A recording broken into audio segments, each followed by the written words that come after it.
प्रिय मित्रों, नमो नमः। YouTube चैनल संस्कृत कौमुदी में आप सभी लोगों का स्वागत है।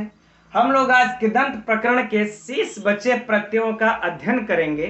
चूंकि कृदंत प्रकरण हमारे UGC net, JRF, assistant professor, GIC lecturer इत्यादि सभी परीक्षाओं में यह सिलेबस में शामिल है। तो हमने कृत्य का या जितने भी तव्य, तव्य, नियर, केलिमर, या तड़ियात, क्यप, जो 7 प्रत्यय हैं, इस पर हम लोगों ने विस्तृत सिद्धि पूर्वक ट्रिक के साथ अध्ययन कर चुके हैं। वीडियो हम बना चुके हैं। जो भाई बहन हमारे यदि नहीं देखे होंगे तो डिस्क्रिप्शन में इसके प्ले लिस्ट का हम लिंक दे देंगे, वह देख सकते हैं। और जो अब बात आती है कृत का, तो कृत में तो बहुत ढेर सारे प्रत्यय हैं। इसमें तो 7 आते हैं, 7 का हम लोगों ने अध्ययन कर लिया है। लेकिन इसमें बहुत सारे प्रत्यय हैं, लेकिन उन सबको हमको लोगों का अध्ययन करने की आवश्यकता नहीं है। जो सिलेबस में है प्रमुख है कत, कत्वतु, शत, ऋषानच, कत्वा, तुमुन और अमूल। यही इतना सिलेबस में लघु सिद्धांत कौमुदी के अनुसार। तो हम लोग क्रमशः इन प्रत्ययों का अध्ययन करेंगे और सिद्धि के साथ और ट्रिक के साथ, जिससे कि परीक्षाओं में गलती होने का चांस नहीं के बराबर होगा। ठीक, तो आइए हम लोग कत, कत्वतु को प्रारंभ करते हैं। पहले क्रमशः कत, कत्वतु की मित्रों कौन सी संज्ञा होती है, निष्ठा संज्ञा होती है, आप सभी लोग जानते हैं। कत, कत्वतु इस प्रत्यय की कौन सी संज्ञा होती है, निष्ठा संज्ञा होती है, यह आप सभी लोग जानते हैं। लेकिन इस निष्ठा का अर्थ क्या होता है? इसका यौगिक अर्थ जो होता है मित्रों, होता है समाप्ति, है ना। समाप्ति अर्थात कार्य की समाप्ति, है ना। जैसे कि उदाहरण में देख लेते हैं,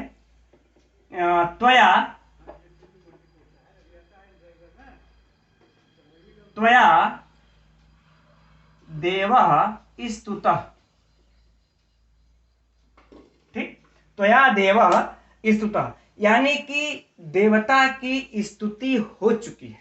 यह इसमें स्तुतः में कत प्रत्यय लगा हुआ है ना। स्तुतः में कत प्रत्यय लगा हुआ है। तो यह जो हमारा कत प्रत्यय है, यह कार्य की समाप्ति को सूचित करता है, यानी कि यह कार्य समाप्त हो चुका है। जब भी हम कत और कत्वतु प्रत्यय को लगाते हैं तो वह हमारे कार्य की समाप्ति को सूचित करते हैं। इसीलिए इनको निष्ठा कहा जाता है, और निष्ठा का जो अर्थ होता है वह होता है समाप्ति। ठीक, अब बातें समझ में आ गई होंगी ये। ठीक, अब आइए हम लोग इसकी सिद्धि को देखते हैं। क्रमशः इसकी सिद्धि को देखते हैं कि यह स्तुतः सिद्ध कैसे होगा और इसके कैसे रूप चलेंगे। ठीक है ना। तो मित्रों, इसको सिद्धि करने से पहले एक बात इसके लिए जान लेनी आवश्यक होगी। हम लोगों को 2 सूत्रों को, जिसका कि हमने पिछले भी वीडियो में चर्चा कर चुके हैं, लेकिन यहाँ पर जो लोग अभी उसको नहीं देखे होंगे वो लोग देख लेंगे। एक ये कृदंत प्रकरण के प्रारंभ में ही एक सूत्र आता है कर्तरीकृत, कर्तरीकृत, और एक दूसरा जो सूत्र आता है तयोरेव कृत कत खलर्था, कृत्य कत खलर्था, है ना। ये सूत्र आता है, यानी जो कृत प्रत्यय है यह कर्तावाच्य यानी कर्तृवाच्य में प्रयोग होता है ना। कृत्य प्रत्यय, जो कृत प्रत्यय है वो कर्तावाच्य में प्रयोग होता है। अब शेष जो बच जाते हैं कर्मवाच्य और क्या, भाववाच्य। 3 प्रकार के वाच्य होते हैं, कर्तृवाच्य, कर्मवाच्य और भाववाच्य। तो ये दोनों वाच्य बच जाते हैं। इन दोनों वाच्यों में इस सूत्र के अनुसार तयोरेव, यानी जो दोनों है कर्मवाच्य और भाववाच्य, इन दोनों में कृत्य, कत और खलर्था। कृत्य जो कि अभी हमने चर्चा किया, तव्य, तव्य, नियर 7 प्रत्यय, है ना, वह 7 प्रत्यय। और उसके बाद करें कत, और उसके बाद करें खल अर्थ में जितने भी प्रत्यय आते होंगे वो। तो हम एक प्रकार से हम मान लेते हैं ये किए, है ना, 7, 1, 8, 1, 9। यह जो 9 प्रत्यय हैं यह कर्मवाच्य और भाववाच्य में प्रयोग होते हैं। तो हम लोगों को अध्ययन क्या करना है, कत और कत्वतु। अब यहां पर हम लोग एक बातें तो दिमाग में अभी से बैठा लेना चाहिए सिद्धि को पूर्णतः समझने के लिए कि ये जो कर्तृवाच्य जो यह कत है और कत्वतु, यहां पर देखिए कत किस वाच्य में प्रयोग होगा, कर्मवाच्य और भाववाच्य, ये कत प्रत्यय इन दोनों में प्रयोग होगा। अब बाकी जो कत के अलावा जो कत्वतु है वह कर्तृवाच्य में प्रयोग होगा, कत्वतु है ना, यह कत्वतु कर्तृवाच्य में, क्योंकि कत्वतु कृत के अंतर्गत आता है। हालांकि कत भी कृत के अंतर्गत ही आता है, लेकिन इस सूत्र के अनुसार यह कत प्रत्यय कर्मवाच्य और भाववाच्य में प्रयोग होता है। और जो कत्वतु प्रत्यय है यह हमारा कर्तरीकृत इस सूत्र से कर्तृवाच्य में प्रयोग होता है। तो हम लोग यहाँ पर ध्यान रखेंगे कि कत्वतु कर्तृवाच्य में प्रयोग होगा और कत जो है कर्म और भाववाच्य में प्रयोग होगा। यह मैं इसलिए कह रहा हूं मित्रों कि जब सिद्धि करेंगे तो रूप चलाने के लिए और इनकी विभक्ति लिंगो वचनों का प्रयोग करने के लिए हमें इन दोनों सूत्रों को जानना अत्यंत आवश्यक है। ठीक, आइए हम लोग अब इसकी सिद्धि में चलते हैं, है ना। ठीक, अब स्तुतः को देखते हैं मित्रों। वीडियो आप लोग बिना भगाए हुए देखिएगा। मैं दावे के साथ कह सकता हूं कि आप लोगों को एकदम बिल्कुल यह प्रत्यय स्पष्ट हो जाएगा।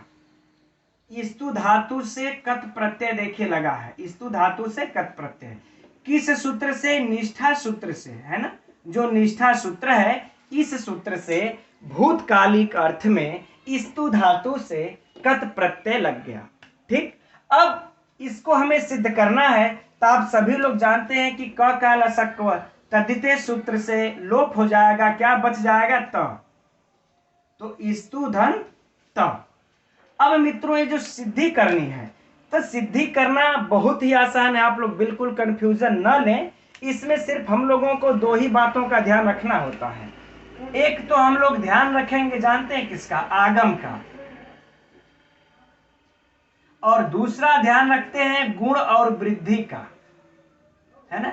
दूसरा किसका ध्यान रखेंगे, गुण और वृद्धि का। क्योंकि जब भी किसी धातु से कोई प्रत्यय जब लगता है तो कुछ परिस्थितियां बदलती हैं, जैसे कि आगम भी होते हैं और कुछ गुण वृद्धि संप्रसारण इत्यादि भी कार्य होते हैं। तो हम लोगों को बस यही ध्यान में रखना होगा कि किस कंडीशन में आगम होता है, किस कंडीशन में किस सूत्र से गुण और वृद्धि होते हैं। ये हम लोग ध्यान में रख लेंगे, आराम से सिद्धि कर लेंगे, उसके बाद आराम से उसको हम विभक्ति लिंग वचन भी लगा सकते हैं। तो आइए हम लोग अब इसको देखते हैं। तो आगम करने का मित्रों जो सूत्र है वह देखिए है आर्ध धातु का सेड वलादे, आर्ध धातु का सेड वलादे, है ना। यह क्या करता है, आगम करता है। ठीक, यह इस सूत्र से आगम हो गया।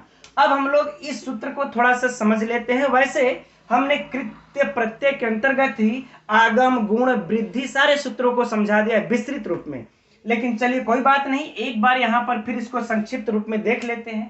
कहता है यह आर धातुक का सेड वलादे है, यानी आर धातुक प्रत्यय के परे रहते, है ना। आर्ध धातुक प्रत्यय परे रहते और जिसके उस प्रत्यय के आदि में वल हो तो इट का आगम होता है। यह किसका आगम करता है, यह भी जान लीजिए।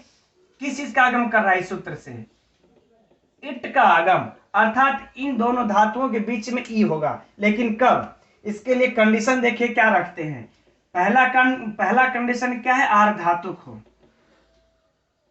आर्ध धातुक। कौन आर्ध धातुक हो, यह प्रत्यय जो हम धातु से लगाए हैं यह प्रत्यय आर्ध धातुक होना चाहिए। ठीक, दूसरा कंडीशन कि वल आदि में हो, वल आदि में हो, है ना, आदि में हो, तब क्या होगा, इट का आगम हो जाएगा तब। अब हम लोग देखेंगे कि क्या है आर्ध धातुक प्रत्यय है। तो आर्ध धातुक को पहचानने के लिए भी मित्रों सूत्र है कि प्रत्यय आर्ध धातुक है कि सार्वधातुक है। वैसे आप लोग जानते होंगे, लेकिन फिर भी उस सूत्र से हम लोग थोड़ा सा एक बार चर्चा कर लेते हैं। इसके लिए सूत्र आता है तिंग सित सार्वधातुकम, तिंग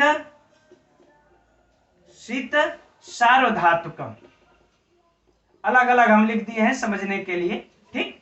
अर्थात जो प्रत्यय तिंग हो या जिसके अंत जिसमें शीत हो, श का इत हुआ हो, इस तालव्य श का इत हुआ हो, तो ऐसे जो प्रत्यय होंगे वो सार्वधातुक कहलाएंगे। और जो दूसरा होता है तो कहता है कि आर्धधातुकम शेषः, है ना, आर्धधातुकम शेषः, ठीक। अर्थात कि अब इन दोनों से तिंग और शीत से जो प्रत्यय बच जाते हैं वह आर्धधातुक कहे जाते हैं।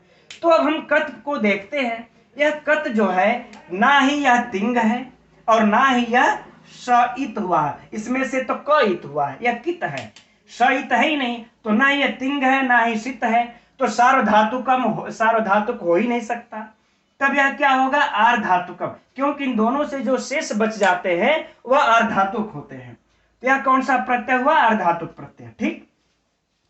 अब देखिए तो यह कंडीशन पहला वाला इसका पूरा हुआ कि यह कत जो प्रत्यय है वह आर्धधातुक प्रत्यय है। अब हम लोग इस वलादेह को समझ लें। कहता है वल आदि में हो, अर्थात तो य र ल, य व से य को छोड़ करके हल के माहेश्वर सूत्र के 14वां जो सूत्र है उसके अंतिम अक्षर जो ल है वहां तक जाएगा, यानी कि य को छोड़ करके संपूर्ण व्यंजन, है ना, अर्थात य को छोड़ करके संपूर्ण व्यंजन जिस प्रत्यय के आदि में हो उस प्रत्यय, ठीक। तो यह दो कंडीशन रख दिए। पहला कि आर्धधातुक होना चाहिए, है, हम लोगों का कत प्रत्यय आर्धधातुक है। दूसरा कंडीशन कि वल जिसके आदि में हो, तब यह दोनों कंडीशन को पूरा करने पर इट का आगम हो जाएगा। तो देखिए वल इसके आदि में त है ना, एक त है एक अ है, त में तो त व्यंजन में आ ही जाएगा, क्योंकि बस यह को छोड़ा जा रहा है, बाकी संपूर्ण व्यंजन ले लिया। तो हमारे यह दोनों कंडीशन पूरा हो गया। अब यहां पर हम इट का आगम कर सकते हैं। किसका आगम कर सकते हैं, इट का, यानी स्तु धन ई धन त कर सकते हैं। लेकिन अब एक और सूत्र आ जाता है इट का निषेध करने वाला। यह तो आगम किया, अब एक और सूत्र आ जाता है निषेध करने वाला, है ना। यहां पर यह आगम हुआ, अब निषेध किसका, इट का, इट का अर्थात ई का, है ना। ई का निषेध किस सूत्र से होगा, एकाच उपदेशे। इसको देख लेते हैं थोड़ा सा। एकाच उपदेशे अर्थात ये कहते हैं कि जब एक अच हो, जब एक अच हो तो उपदेश की अवस्था में उसमें इट का आगम नहीं होता है। यह इट का आगम जो करिया आर्धधातुक सेड वाला आदेश सूत्र से, वह एकाच आकर के उस इट का निषेध कर दिया। अब एक अच का मतलब समझ रहे हैं, जैसे त है तो त में से जब हम निकालेंगे इस त में से तो अ बचेगा। अ जो है एक ही अच तो है ना, यह तो एक अच ही है। तो बस यही कहते हैं कि यदि प्रत्यय से एक अच हो, एक ही अच हो, तो इट का निषेध कर देता है। तो एकाच उपदेश से इस सूत्र से इट का निषेध हो गया। छोड़िए, जाने दीजिए, झंझट खत्म। इट का निषेध जो आगम हो रहा था वो निषेध हो गया, तो आगम करने कोई जरूरत ही नहीं है। अब हम लोग देखेंगे दूसरा पॉइंट कि इसमें गुण वृद्धि कुछ हो रहा है क्या, ठीक है ना। दूसरा पॉइंट देखेंगे तो गुण वृद्धि में देखेंगे तो गुण वृद्धि का सूत्र है सार्वधातुकार धातुकयोः। गुण करने का सूत्र है सार्वधातुकार धातुकयोः, है ना। तो अब हम ये देखेंगे इससे क्या प्राप्त हो रहा है, हमको गुण प्राप्त हुआ, है ना। तो अब यह सूत्र क्या कहता है, थोड़ा सा इस पे देख लेते हैं। कहते हैं कोई जो धातु से परे जो प्रत्यय है वह चाहे सार्वधातुक हो चाहे आर्धधातुक हो, सार्वधातुक हो चाहे आर्धधातुक हो, उसके पूर्व में जो यह धातु होगी, इसके धातु के इक को अर्थात ई उ री को गुण होगा, अर्थात ई को ए होगा, उ को ई को ए होगा, उ को क्या होगा, ओ होगा, री को अर होगा, यह गुण होगा। यह कौन सूत्र कहता है? सार्वधातुक अर्धातुक योग। तो हम लोग अब यह चाहे सार्वधातुक रहे चाहे अर्धातुक रहे, तो इसके बारे में तो इस सूत्र, यह सूत्र जब भी मित्रों लागू हो तो इसके बारे में सोचने की कोई जरूरत ही नहीं है, क्योंकि प्रत्यय या तो वह सार्वधातुक होंगे या तो अर्धातुक होंगे। और इस सूत्र कहता है प्रत्यय सार्वधातुक हो परे चाहे अर्धातुक परे हो, तो यदि धातु में यदि ई और ली हो तो उनको गुण कर देगा। तो ठीक है, इसको ऊ को गुण कर देगा, अर्थात अब ऊ को क्या कर देगा? ओ। कौन सा प्रत्यय, कौन सा सूत्र? सार्वधातुक अर्धातुक योग। अर्थात यहां पर हमको गुण प्राप्त हो रहा है, इस सिद्धि में गुण प्राप्त हो रहा है। लेकिन फिर एक सूत्र आ जाता है, अब वो क्या करता है? कहता है भैया हम गुण का निषेध कर रहे हैं, गुण का निषेध कर रहे हैं। उसके लिए कंडीशन और सूत्र आकर के बता देता है किंगति च। क्या बता देता है? किंगति च। कहता है कि यदि कित हो, मित हो और गित हो, यह तीन, यदि यह तीन प्रत्यय यदि हो, जो कित हो, मित हो, गित हो, तो फिर ऐसे में अगर धातु में जो गुण प्राप्त हो रहा है उस गुण का निषेध कर देता है। तो हमारा जो कट प्रत्यय है, तो ध्यान दीजिए यह हमारा जो कट प्रत्यय है यह कैसा है? कित है, क्योंकि हमने क का इत किया है, इत संज्ञा किया है, तो यह कत मेरा कैसा हो गया? कित हो गया। तो इस कारण से अब यहाँ पर गुण भी जो प्राप्त था, गुण का भी निषेध हो गया। अर्थात कि इस हमको उन लोगों को इस सिद्धि में ना ही इट का आगम हुआ, ना ही इट का आगम हुआ और ना ही गुण हुआ। ठीक, तो न इट का आगम हुआ न गुण हुआ, तो चलिए छोड़िए, जाने दीजिए, झमेला खत्म, है ना। लेकिन हम लोगों को इस बात ध्यान में हर समय यह सिद्धि करते समय रखना है कि इट कोई भी आगम, इट चाहे कोई भी आगम हो रहा है नहीं हो रहा है, गुण वृद्धि हो रही है या नहीं हो रही है, लेकिन यहाँ पर दोनों का निषेध हुआ, झंझट खत्म। अब हम लोग इसको जो संधि कर लेते हैं। अब क्या बन गया? स्तुत। अब तो ये बन गया स्तुत। अब हम लोग यह देखेंगे कि इसमें जो है कि अब हम लोग लगाएं तो क्या लगाएं, है ना। इसमें लिंग इसका क्या होगा? पुल्लिंग, स्त्रीलिंग, नपुंसकलिंग। अब उसके लिए अब हम लोग आइए इस वाक्य में चलते हैं, और जो पहले हम लोग बात की अब उसमें चलते हैं, है ना। अब इसको साफ कर लेते हैं। देखिए मित्रों, बहुत ही आसानी से समझ में आएगा आप लोगों के, बस आप लोग ध्यान से देखते रहिए। अब देखिए जो ये स्तुत शब्द जो मिला हम लोगों को, तो हम लोगों ने भी चर्चा किया कि यह जो जो कतवतु है, इसमें हम लोग यह कत को सिद्ध करें, चूंकि स्तुता में कौन सा प्रत्यय लगा है? कट प्रत्यय। और यह कत प्रत्यय किसमें लगता है? एक तो लगता है कर्मवाच्य और एक लगता है भाववाच्य। कर्मवाच्य में कब लगेगा? जब क्रिया सकर्मक होगी, है ना। जब क्रिया आपकी क्या होगी? सकर्मक।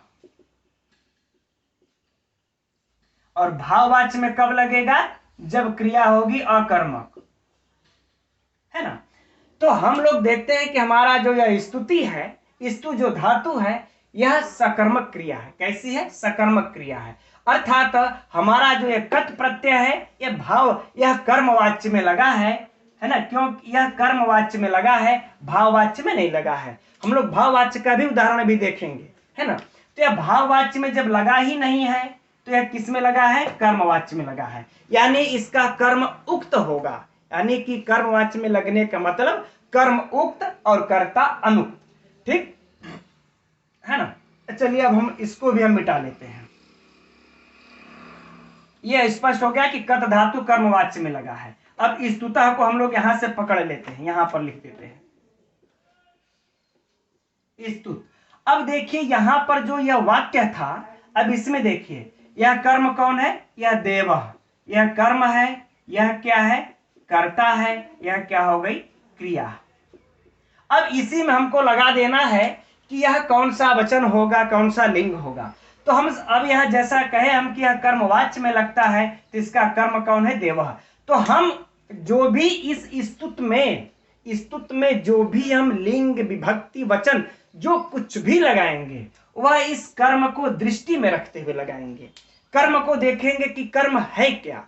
अब जो कर्म रहेगा, अगर पुल्लिंग है तो हम इसमें पुल्लिंग लगाएंगे, और अगर यह नपुंसक लिंग है कर्म तो हम नपुंसक लिंग लगाएंगे, अगर यह जो है कि स्त्रीलिंग है तो हम इसको स्त्रीलिंग में लगा देंगे। लेकिन हमारा जो देवा है यह कर्म पुल्लिंग है और एक वचन है। पुल्लिंग में कितने वचन है? एक वचन। तो हम भी इसका पुल्लिंग एक वचन लगा करके स्तुतः बना लेंगे। आगे बातें समझ में ना? त्वया देवः स्तुतः, हम भी यह लगा करके एक वचन बना लेंगे। ठीक, यह हमारा वाक्य कंप्लीट हो गया। अब इसमें देखिए रूप कैसे चलते हैं, किसमें चलते हैं, और उसको रूप को हम कैसे याद रखेंगे। अब आइए इस पर ध्यान दे लेते हैं। तो इसको हमने एक बार, अच्छा अब देखिए, अब यहां पर हम लोग थोड़ा सा बदल देते हैं। अब यहां हम ये त्वया के जगह युवाभ्याम कर दें, युवाभ्याम देव, है ना।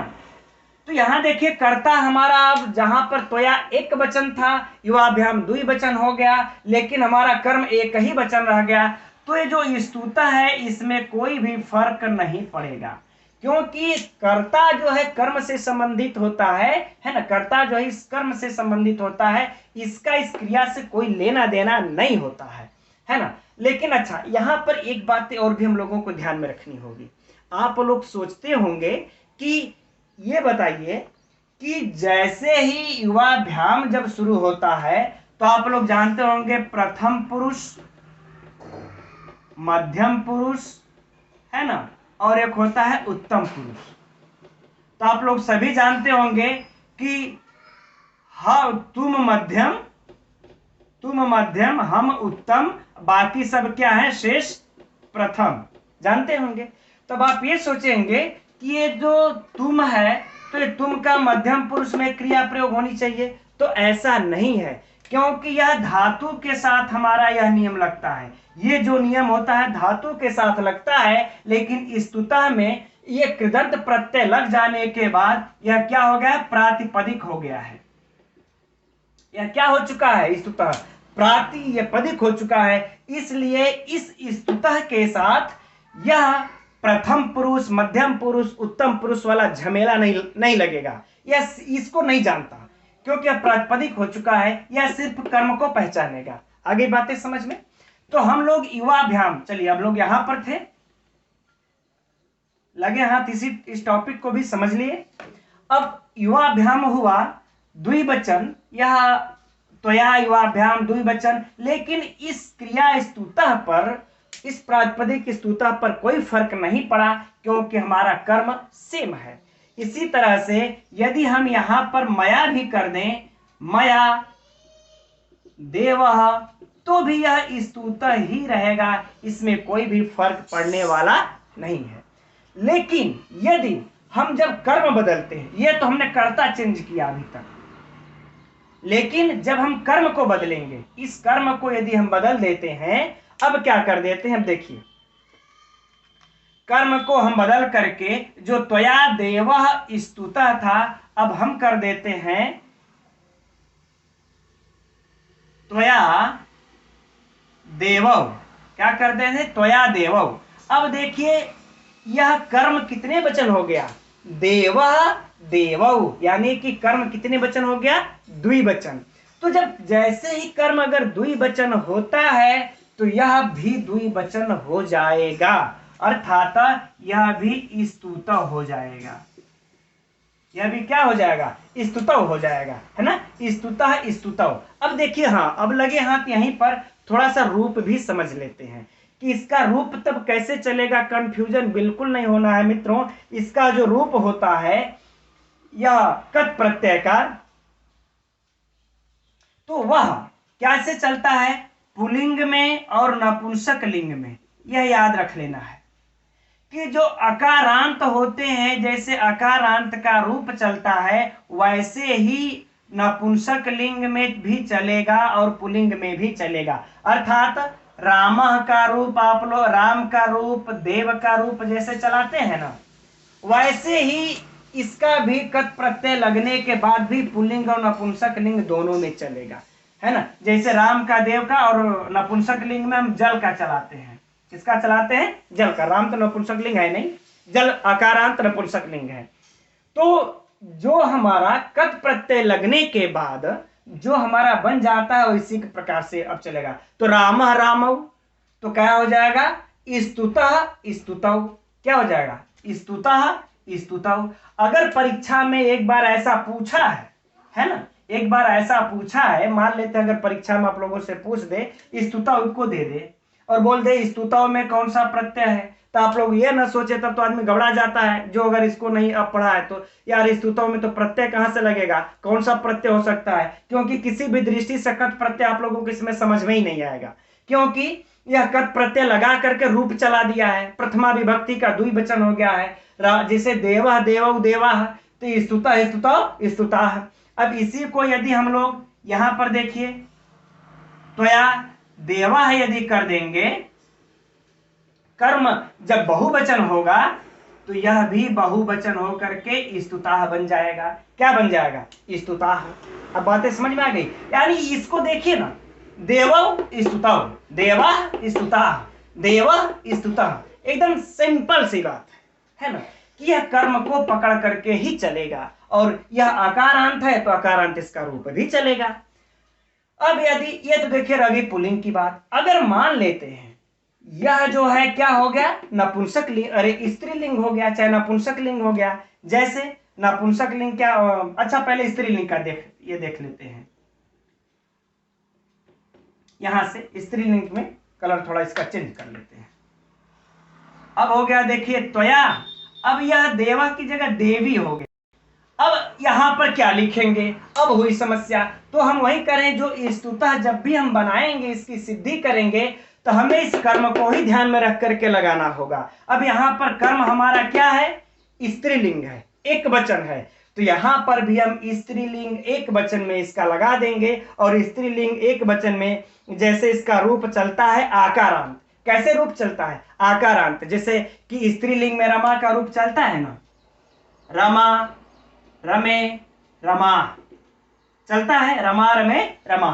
स्त्रीलिंग में जैसे चलता है आकारांत, वैसे ही कत प्रत्यय लगने के बाद यह कृदंत का जो प्रातिपदिक जो कत प्रत्यय लगता है आकारांत, स्त्रीलिंग के अनुसार इसका रूप चलेगा। अब हम यहां पर क्या कर देंगे? तो या देवी, अब रमा तो स्तुता एक वचन, ये स्त्रीलिंग हुआ तो यह भी स्त्रीलिंग हो गया, यह पुल्लिंग है तो यह भी पुल्लिंग हो जाएगा। अब यह नपुंसक लिंग होगा। अब इसी में देखिए, अगर यह जब देवी से अगर दो वचन हो जाता है, क्या? त्वया देव्यौ, त्वया देव्यौ, जब यह द्विवचन हो गया तो रमा रमे, तो स्तुता स्तुते हम कर लेंगे। अब अगर परीक्षा में आप लोगों से ऐसे यदि पूछ देगा स्तुते में कौन सा प्रत्यय है, तो जल्दी कोई क्या पकड़ पाएगा? अगर जो इस प्रकार से अध्ययन किया है कि यार इसमें तो स्तुते, यह तो द्वितीय प्रथमा विभक्ति का द्विवचन है, स्त्रीलिंग में वो भी है ना, तब स्तुते में हम पकड़ सकते हैं, नहीं तो इस प्रकार से पकड़ना थोड़ा सा मुश्किल हो जाएगा। अब यही स्तुता अगर हमारा जब नपुंसक लिंग हो जाता है, तब नपुंसक लिंग में देखिए कैसे चलेगा। जैसे मान लेते हैं नपुंसक लिंग में त्वया फलम, त्वया फलम, तो यह फल क्या है? नपुंसक लिंग है। अब यह फल का जैसे चलता है तो मान लेते भुक्तम, क्या हो जाएगा? भुक्तम, भुक्तम, है ना, यानी तुम्हारे द्वारा फल खाया गया, ठीक है ना। तो फल देखिए एक वचन है, नपुंसक लिंग है, तो क्रिया भी एक वचन नपुंसक लिंग होगा, यह कत प्रत्यय लग करके। अब यही अगर फल, ये त्वया फले भुक्तम हो जाएगा तब, तो यह भी हो जाएगा त्वया फले भुक्ते, क्या हो जाएगा? त्वया, अगर यह कर्म यदि हमारा जब द्विवचन होता है फले, तो यह भी क्या हो जाएगा? भुक्ते। आगे बातें समझ में? तो इस तरह से मित्रों यह जो है कि यह जो हमारा रूप का सिद्धि जब हो जाता है, तो इसके बाद हम इसको क्या करना है, इसमें कौन सा लिंग होगा, कौन सा वचन होगा, यह डिपेंड करता है हमारे इस वाक्य के ऊपर, है ना, इस वाक्य के ऊपर, इस कर्म के ऊपर। यदि कर्म एक वचन है, पुल्लिंग है, तो क्रिया एक वचन पुल्लिंग स्तुता। यदि यह कर्म द्विवचन हो गया तो यह स्तुता दो वचन। यह कर्म यदि बहुवचन हुआ तो यह स्तुता भी बहुवचन। यदि यह लिंग परिवर्तन होकर के स्त्रीलिंग एक वचन में, तो यह भी स्त्रीलिंग एक वचन में हुआ। अब आप लोग इसको आराम से समझ सकते हैं। आप लोग यह भी समझ लिए इसका रूप कैसे चलेगा, है ना। रूप के लिए हमने कह दिया कि बहुत ही आसान है मित्रों, इसका रूप एकदम याद कर लीजिए। जो कत है, कत हो चाहे कतवतु हो, फिर से देख लीजिए, कत प्रत्यय का पुल्लिंग में और नपुंसक लिंग में, पुल्लिंग में राम के समान चलेगा, नपुंसक लिंग में फल के समान चलेगा, है ना। और स्त्रीलिंग में किसके समान चलेगा, रमा के समान चलेगा। अब आप आराम से इसको कितने वचन है या कर्म, उसके अनुसार आराम से आप लोग कर सकते हैं। हमारे ख्याल से इसमें दिक्कत नहीं होनी चाहिए। यह हम लोग देखे थे भी सकर्मक क्रिया की। अब हम लोग देखेंगे अकर्मक क्रिया की। अकर्मक की ये क्रिया का भी उदाहरण एक देख लेते हैं, ठीक है। अकर्मक क्रिया में यानी कि ये कर्मवाच्य का था। अब हम लोग देखेंगे जो है कि भाववाच्य में। भाववाच्य के अकर्मक क्रिया में देखिए जो उदाहरण होगा इसका, स्नातम मया।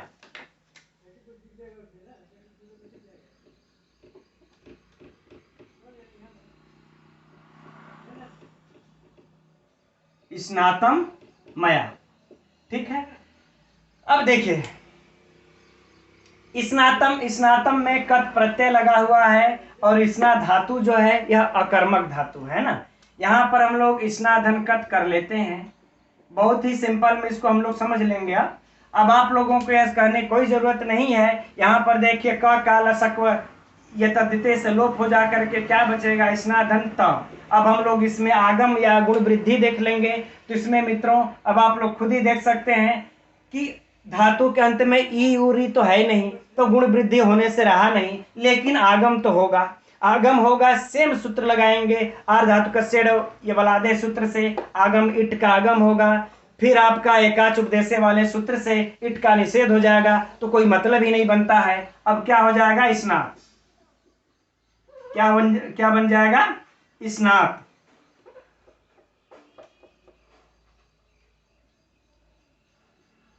ये रहा हम लोगों का। अब बातें वहीं आ गई कि इसमें हम जो है अब क्या लगाएं। तो हम जैसा कि देखेंगे तब कि हमारा जो यह स्ना में जो ये कत प्रत्यय लगा है, किस अर्थ में लगा है, भाववाच्य में।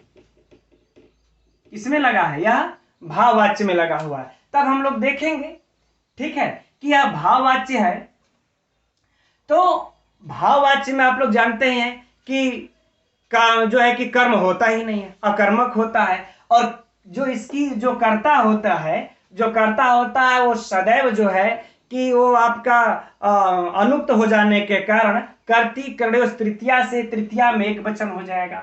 लेकिन इसमें जो अब क्या लगाएं, और इसमें जो भाववाच्य का जो होता है यह सदैव नपुंसक लिंग में एक वचन में होता है। नपुंसक लिंग में एक वचन में होता है, तो हम स्नातम लगा देंगे, है ना। इसमें जो है हम लोगों को यह सोचने समझने की आवश्यकता ही नहीं है कि यार इसको स्नातम को हम नपुंसक लिंग में रखें कि पुल्लिंग में रखें कि स्त्रीलिंग में रखें, है ना। कोई मतलब ही नहीं है। क्यों? क्योंकि यहाँ पर भाववाच्य में लगा है। स्ना धातु अकर्मक है ना। आपने नहाया, क्या नहाया, ये तो कोई इसका कर्म हो नहीं सकता, अकर्मक है। तो जब यह अकर्मक है तो कर्म इसका होगा ही नहीं, तो यह हमेशा नपुंसक लिंग एक वचन में इसका होगा। तो जब भी अगर कत प्रत्यय, इतना याद रख लीजिए फिर से, जब भी यदि कत प्रत्यय यदि भाववाच्य में लग रहा है तो वह नपुंसक लिंग एक वचन में ही होगा, अर्थात स्नातम, पठितम, स्तुतम, है ना। इस तरह से कुछ भी कर ले, भुक्तम, वह हमेशा नपुंसक लिंग एक वचन में ही होगा, क्योंकि इसमें कर्ता के अनुसार तो लगेगी नहीं, कर्म इसका होता ही नहीं है। तब फिर काहे को हम लोग इस लिंग में उलझे, बस नपुंसक लिंग एक वचन, ठीक है। तो ये अकर्मक क्रिया की हो गई, है ना। ये जो हम लोगों ने उदाहरण देखा यह था अकर्मक क्रिया का।